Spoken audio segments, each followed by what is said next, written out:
Hey, Joe Walsh here. He is the disruptor in chief, and on the world stage, that's a really good thing. We'll talk about it when Freedom turns 5. Good morning, Dan and Amy. So, reviewing the HeyJackass.com totals. HeyJackass.com, the authority on street violence in Chicago in terms of the stats. Year to date, total homicides 168, total shot 846. Oh, my goodness. So, I mean, this is with the arguments, too. It's not just the body count, it's the the exponentially more people who are maimed, seriously hurt. You know, being shot is It's a painful experience. pretty serious even if you survive. And, of course, this is against the backdrop to 2018 of really theater of war-like numbers in terms of body count, people murdered, people injured, lives irreparably changed over the last several years as Chicago violence has become an international story. So are there things that can be done at the C3 level, at the community engagement level, civic organizations and nonprofits, where the political leadership of the city is obviously falling down? For more on this topic, we're pleased to be joined by Meghan Morgan, who's the executive director for Girls in the Game, which is a nonprofit that a good friend of mine turned me on to, girls sports. I'm very familiar with girls sports. Yeah, I coach. You're a coach. You were a former athlete of some sort, some renown. How many points did you score your senior year in basketball? How many did you score? 32. All season? Yeah, the whole season. 32 points the entire season. Yeah. 32 points over how many games? I don't know how many games it was. I mean, rough number. Probably 18. So you average less than 2 points a game and you're bragging about it. I'm just being honest. Oh, Volleyball okay. was more my sport, Oh, but I see. I was the seventh man. When the big girls got in foul trouble, I came in. But I played every game. I had some block shots. I played a lot. It was fun. Okay. I had a lot of assists. Well, we'll have to review the rest of your illustrious basketball career. We'll go through later. my free throw percentage later, Yeah. and then the field goal percentage. I'm too. sure Meghan Morgan is very impressed with your career, your basketball career. Meghan, thanks for joining us. Appreciate it. Sure. Thanks for having me. How many points a game did you average as a senior? Unfortunately, I did not play basketball my senior year. All right. Sorry. But it's okay. Maybe Amy was a defensive specialist. So Yes, that's it. There Thank you go. you. She was the Joe Dumars of Hersey, no question. Right. So, Meghan, obviously you have this programming for girls. Why don't you just tell us a little bit about it before we get into kind of the Chicago context, what Girls in the Game does? Sure. Happy to. So we provide sports health and leadership programs for girls. So we're not a competitive sports program. We introduce girls to a whole bunch of sports and, hope they find something that they love. But it's more about teaching them the benefits of sports and the fun of being active. We never do a sports program without also very intentionally including the leadership and health components. And so we're teaching girls all of those lessons that kind of naturally go along with sports, like teamwork and learning how to win and learning how to lose and, building up their confidence and helping them find their voice. We serve girls from ages 7 through 18 with the goal of really getting girls involved at a young age and keeping them involved throughout high school and even beyond. So as the girls get older, our programs kind of age with them and they become much more leadership focused.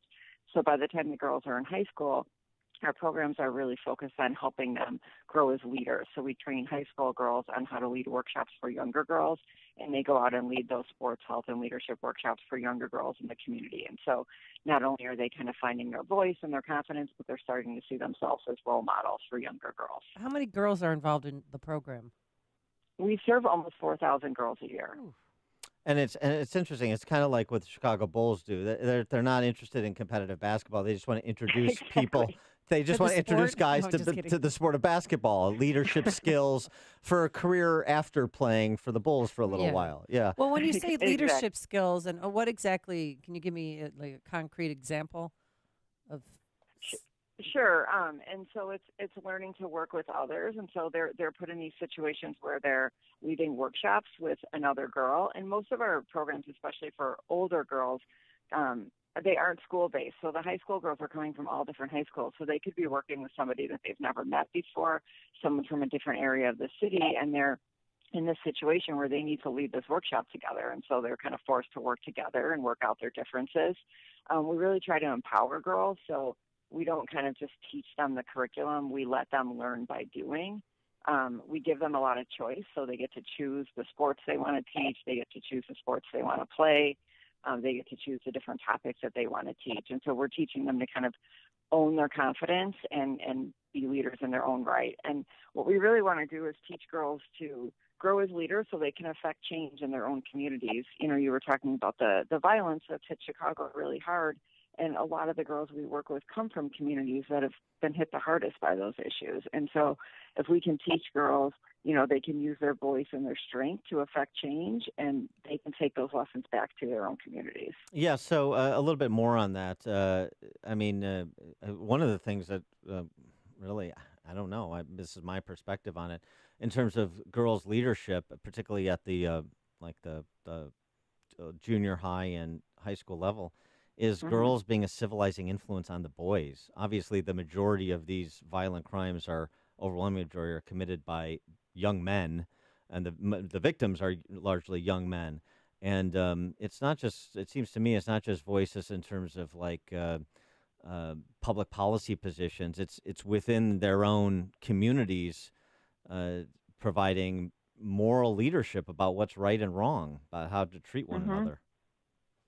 Yeah, I mean, you're exactly right. There's a lot of talk about the violence in Chicago, but the girls are really being left out of that conversation. You don't hear people talking about it. And girls are affected just as much as boys are by these issues, and they're affected in really different ways.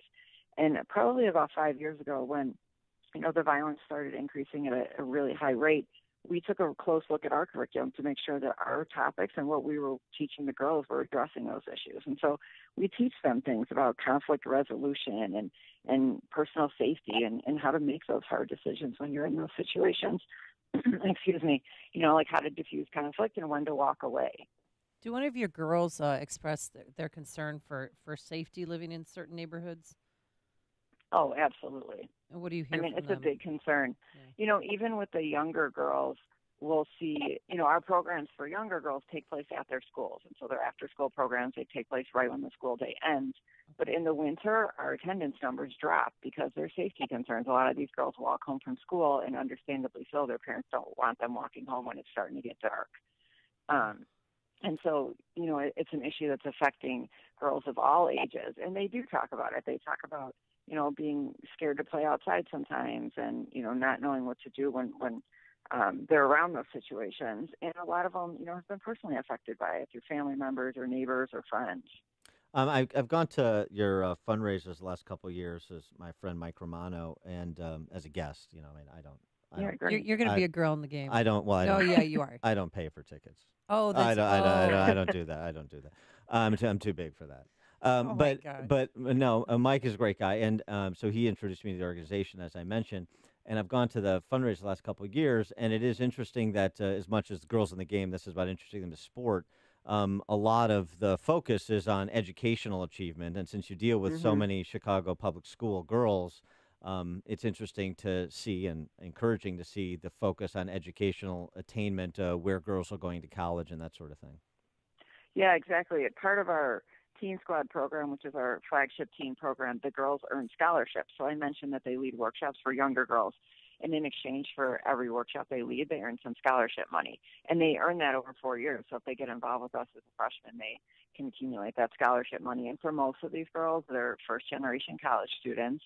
And so it gets them thinking about college. During our summer programs, we'll do college visits weekly, and so they get to visit different campuses. And it's always kind of one of the things we're talking about. And so it's an assumed goal that, you know, college is going to be where they end up.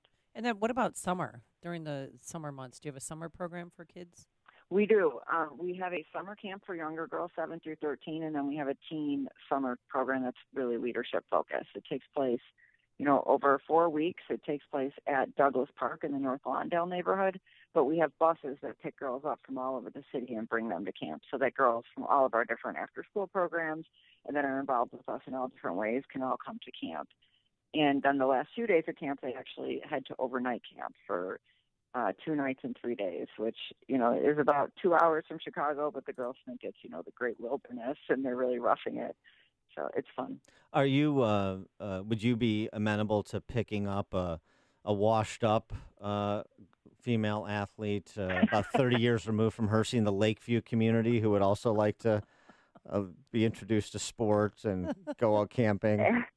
Absolutely. I mean, to be honest, we really are always looking for, volunteers that want to come out and get involved with the girls. And you don't have to be, an athlete at all. It's great if you are and you want to come out and play. Yeah, you don't have to be an athlete, Amy. Yeah. We always tell volunteers, it's fine if you don't play sports because it's good for the girls to see, hey, they don't know what they're doing and they're trying it, so I'll try it. I can dance and I can drive a stick shift. Right, she's going to drive her 75 Buick Skyhawk. Are you? What about volunteer coaches? Amy is an accomplished volleyball coach at the grade school level. Yeah, absolutely. We're always looking for volleyball. volunteer coaches. Right. Even if you wanted to come out for one day of summer camp to teach volleyball to the girls, that'd be really fun. Could I have a volleyball clinic? I supply my own volleyballs. But she does demand a T-shirt as compensation. We have plenty of T-shirts. All right, very good. She is Meghan Morgan, Executive Director for Girls in the Game. People can find out more information about Girls in the Game and the programming where, Meghan? At our website, girlsinthegame.org, and you can also follow us on social media, Facebook, Twitter, Instagram. All right, girlsinthegame.org. Meghan Morgan, Executive Director. Thanks for joining us. Appreciate it. Thank you. And she joined us on our turnkey.pro answer line.